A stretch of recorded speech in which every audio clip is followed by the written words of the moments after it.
Welcome back to the COP TV. Another video for you today reacting to the press conference that Arne and Alisson just faced at the San Siro ahead of Inter Milan tomorrow night, match day 6 in the Champions League.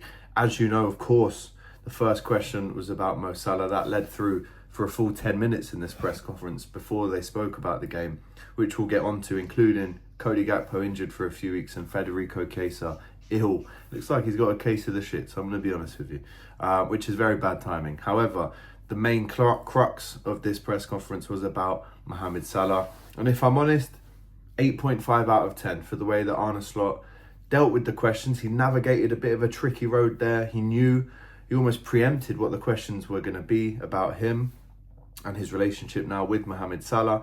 And we're going to dive into that very, very shortly. But before we do, smash that like button, get your comments in. How do you think? What is your instant reaction? You've just watched the press conference. What is your reaction right now in the chat as to how Arne Slot dealt with that? And again, I've given him an 8.5 out of 10 in terms of how he dealt with it. First and foremost, Mohamed Salah did train, as we told you on Hot Topics this morning, but he did not travel. That was his discipline for this situation that we find ourselves in at the minute, which definitely, isn't a good one. But the key takeaway, the quote that I take away from this interview is a very kind of good one from Arne Slot. It shows the right level of backbone, but also discipline and empathy to the situation. He said, "I am a polite guy, but I'm certainly not weak, as you can see with the lack of absence of Mohamed Salah." Basically saying, no more Mr. Nice Guy. You've said what you said. We need to work out what you mean by what you've said, because, they haven't had a sit-down chat, maybe just them in a room yet. But obviously the board, including Richard Hughes, who might be the person that Mo Salah is alluding to, and he says, there's people that don't want me at the club. Maybe he's talking about Richard Hughes, but it was Richard Hughes and Arne Slot who have come to that decision. And as the head coach, he's told Mohamed Salah that he wasn't travelling. But the key takeaway for me, I'm polite but not weak. And I think, again, it showed the right balance of sternness. And I actually think throughout the interview, throughout the press conference, he was calm and poised, ready to answer the questions that he knew was coming his way. But also he dealt with them in the right way. And Alisson actually confirmed that the squad is behind Arne Slot. And I think once you get a key figure like that speaking out, who's obviously been there as long as anyone really at the football club at this stage, that's a big boost for Arne Slot to hear that. But again, we've heard clips today of people reacting to this situation right now. And whether the Virgils, the Mo's, the Alis are all aligned together in support of the manager. So anyway, let's go into a few quotes from Arne Slot. Steve Hall, for example, just online here says, "Thought Slot and Ali handled those questions really well as possible. Neither gave too much away, but the manager made it clear he wasn't standing for Mo's interview. And like Ali said, Mo has the right to express an opinion, but there will be consequences if that's done." James Pearce said, we've let him know that he's not travelling with us. That's been the only communications between us and him.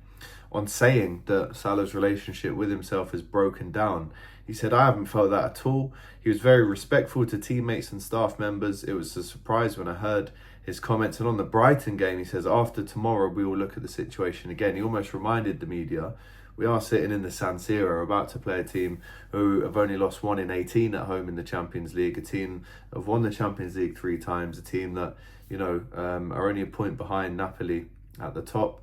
They only lost the league by a season last year. They were in the Champions League final 2 out of the last 3 years. So it's a very, very good team. And obviously he talks about, Chiesa and Gakpo and what they can offer with their stability, even though they've changed managers as well. Slot on whether Salah can play for the club again. I'm a firm believer there's always a possibility to return. And I think when I talk about empathy, listen, you're stern, you discipline him, you say you're not coming to Inter Milan, but will you never play again for Liverpool? There's always a possibility to return. When he said, is that Mo Salah's final game, final involvement? He said, I can't answer that right now. I can't comment on that. I have no clue, he said, verbatim. So again, he knew these questions were going to come, deflected it back onto Mo.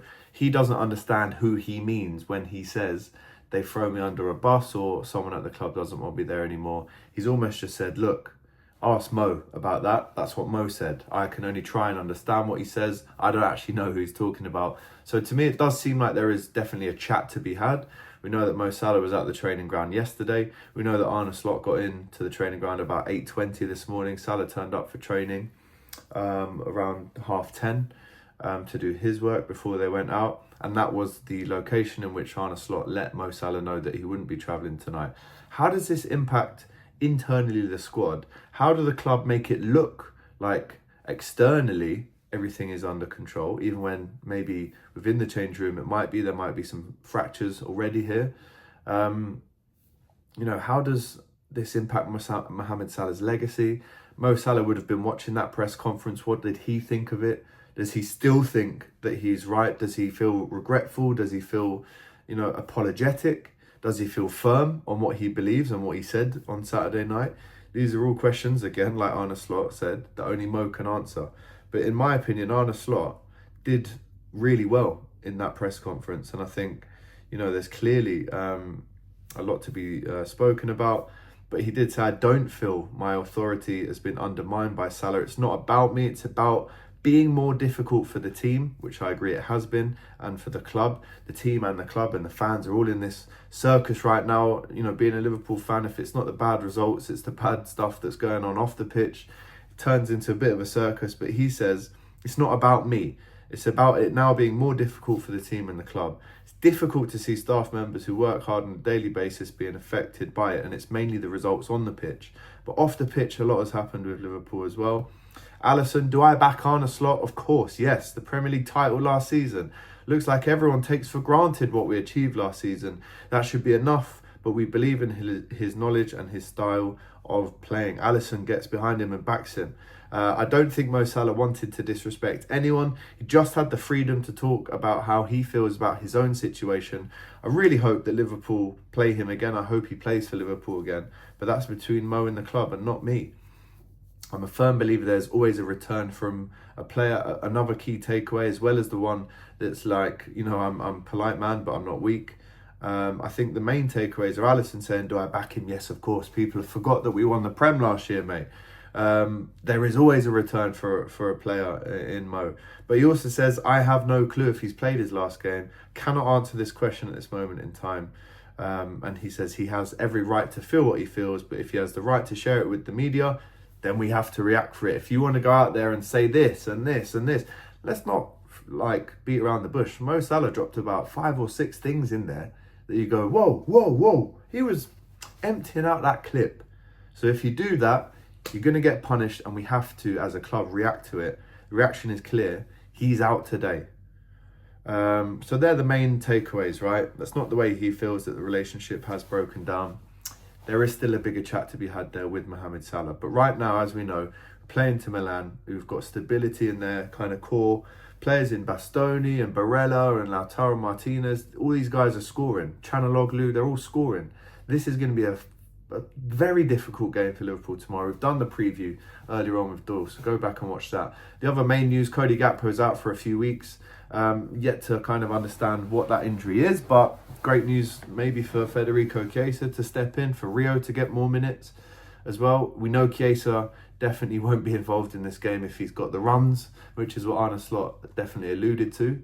But again, there's a chance there for Chiesa to come in at the weekend and replace Gakpo on that left-hand side. We know Ekitike can play there as well.